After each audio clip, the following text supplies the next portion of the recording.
You think you know World War II? Think again. The Second World War, a global cataclysm that redefined the very meaning of industrialized slaughter. A conflict that swallowed nations whole and left an indelible scar on the soul of humanity. We think we know it. Dates, battles, names. But what if those are just the surface waves? What if beneath that familiar narrative lies a deeper, darker truth? What if I told you that Hitler, that embodiment of evil, that tyrant who unleashed hell on earth, was just a single piece on a board far larger and more complex than we've ever imagined? What if the seeds of this war were sown long before the first shot was fired, fertilized by greed, betrayal, and the insatiable hunger for power? This isn't just about history, folks. This is about understanding how the world breaks, how seemingly unconnected events, decisions made in smoke-filled rooms, can cascade into an unstoppable torrent of destruction. This is about peering into the abyss of the past to see the echoes of our present. So buckle up, because over the next few chapters we're diving deep into the untold secrets of World War II.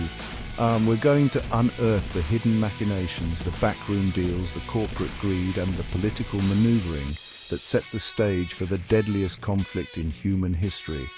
Stay with me, because I guarantee you're about to see World War II like never before. Before we dive in, what do you think was the biggest reason for World War II?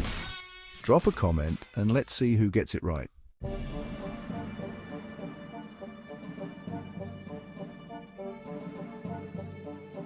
(1919). The guns have fallen silent on the Western Front, the war to end. All wars has finally ground to a halt, leaving behind a landscape of unimaginable devastation and a world desperate for peace. But the peace they got, the peace enshrined in the Treaty of Versailles, was a fragile thing. It was a peace built not on reconciliation, but on retribution, on punishing the vanquished, particularly Germany. Imagine, if you will, a defeated nation stripped of its territory, its economy crippled by crippling reparations, forced to accept sole responsibility for a war that engulfed an entire continent. The German people, once proud and powerful, were now humiliated, burdened with the sins of their fathers and staring into an uncertain future. This wasn't just about redrawing borders or demanding financial compensation. No, this was about breaking a nation's spirit, about forcing them to their knees and extracting a pound of flesh for every life lost, every town destroyed. And in the process, the victors, blinded by their own righteousness, failed to see the seeds of resentment they were sowing, seeds that would eventually blossom into something far more sinister. The Treaty of Versailles, while intended to prevent another war, instead became the tinder upon which the flames of the next global conflict would be ignited. It was a powder keg, waiting for the right spark, the right demagogue, to set the world ablaze once more.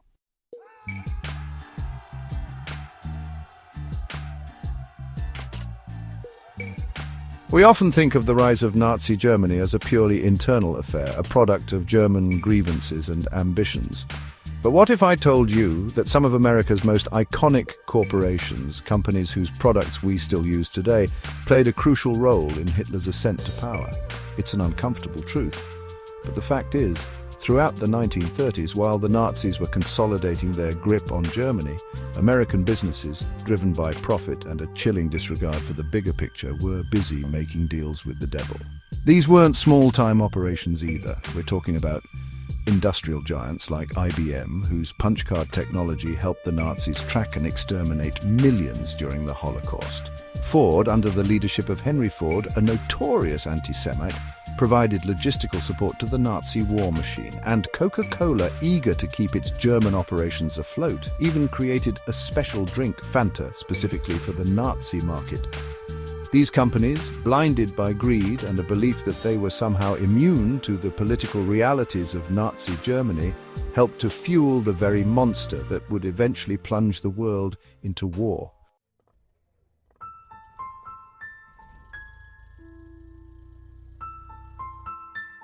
It's 1938. The world watches with bated breath as Hitler, emboldened by his previous successes, sets his sights on the Sudetenland, a region of Czechoslovakia with a significant German population.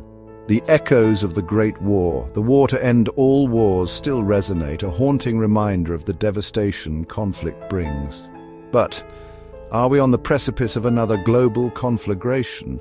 The world had already witnessed Hitler's blatant disregard for the Treaty of Versailles, the rearmament, the annexation of Austria. Yet the major powers, scarred by the memory of the trenches, clung desperately to the hope of peace, a hope that seemed increasingly fragile with each passing day. The stage was set for a showdown, a clash of ideologies and ambitions. On one side, a resurgent Germany fueled by nationalist fervor and Hitler's insatiable hunger for power. On the other, a divided Europe grappling with the ghosts of the past and the very real threat of a future consumed by war. The fate of millions hung in the balance, their lives intertwined with the decisions made in smoke-filled rooms where the weight of history pressed down on the shoulders of those tasked with averting catastrophe.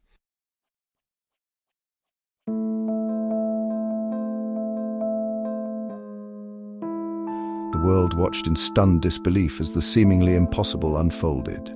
Nazi Germany and the Soviet Union, ideological opposites, bitter rivals, announced a pact of non-aggression. The Molotov-Ribbentrop Pact, signed in the dead of night, sent shockwaves across the globe. How could these two dictators, each with their own grand designs for Europe, find common ground?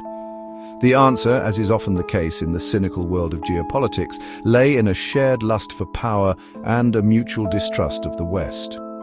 For Hitler, the pact neutralized the threat of a two-front war, allowing him to focus his full military might on conquering Western Europe.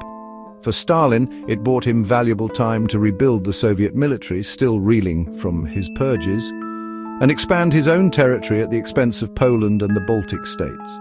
But this unholy alliance, built on a foundation of opportunism and deceit, was never meant to last. It was a marriage of convenience, destined to end in betrayal and bloodshed.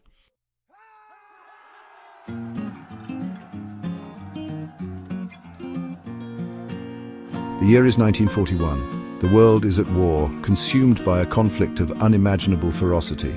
Yet, even amidst the chaos and carnage, whispers of peace, however faint, can still be heard. In a daring and highly secretive mission, Rudolf Hess, Hitler's deputy Führer, parachutes into Scotland, carrying with him a peace proposal he believes could end the war. But what motivated this seemingly outlandish act? Was it genuine desire for peace, or a desperate gamble by a regime facing increasing pressure? Hess, a true believer in Hitler's ideology, was convinced that he could broker a deal with Britain, a deal that would allow Germany to focus its full might on the Soviet Union. He envisioned a negotiated peace, one that would leave Britain's empire intact while securing German dominance over continental Europe. But Hess, acting without Hitler's explicit authorization, was on a fool's errand. His mission, shrouded in secrecy and fueled by a dangerous mix of idealism and delusion, would ultimately end in failure, its potential implications forever lost to the annals of history.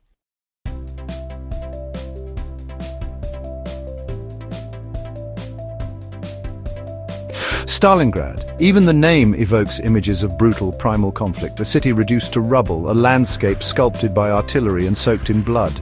It wasn't a battle for strategic objectives, not in the traditional sense. It was about survival, about breaking the enemy's will no matter the cost. The scale of the fighting was almost unimaginable. Imagine, if you will, entire streets transformed into killing zones, buildings turned into fortresses defended to the last man. The Volga River, the lifeblood of the city, became a barrier choked with the bodies of soldiers and civilians alike. Both sides were locked in a death grip, neither willing to yield. For the Germans, it became an obsession, a point of pride fueled by Hitler's own twisted ego. For the Soviets, it was a fight for their very existence, a battle they could not afford to lose. And lose they almost did. The German war machine, despite being bogged down in the brutal Russian winter, came perilously close to capturing the city. But the Soviets, fueled by a burning hatred for the invaders, fought on with a ferocity that shocked even the battle-hardened veterans of the Wehrmacht.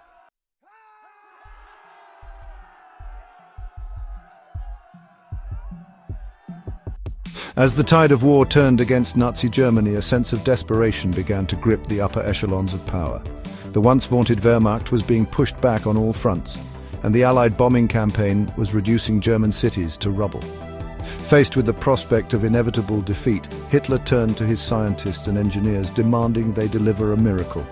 This was the genesis of the Nazi superweapons program, a last-ditch effort to stave off defeat by unleashing weapons of unprecedented power and technological sophistication. These weren't just bigger bombs or faster tanks. These were weapons that bordered on science fiction, weapons that had the potential to alter the course of history. One such weapon was the V-2 rocket, the world's first ballistic missile. Imagine, if you will, the terror of hearing its distinctive roar as it descended from the heavens at supersonic speeds, carrying a ton of high explosives. London and Antwerp would bear the brunt of these attacks, a terrifying glimpse into the future of warfare. But the V-2 was just the tip of the iceberg. In secret labs and underground bunkers, German scientists were working on even more ambitious projects. The sun gun, a theoretical orbital weapon capable of focusing the sun's rays into a devastating beam of heat, and Diglok, a mysterious device rumored to possess anti-gravity capabilities.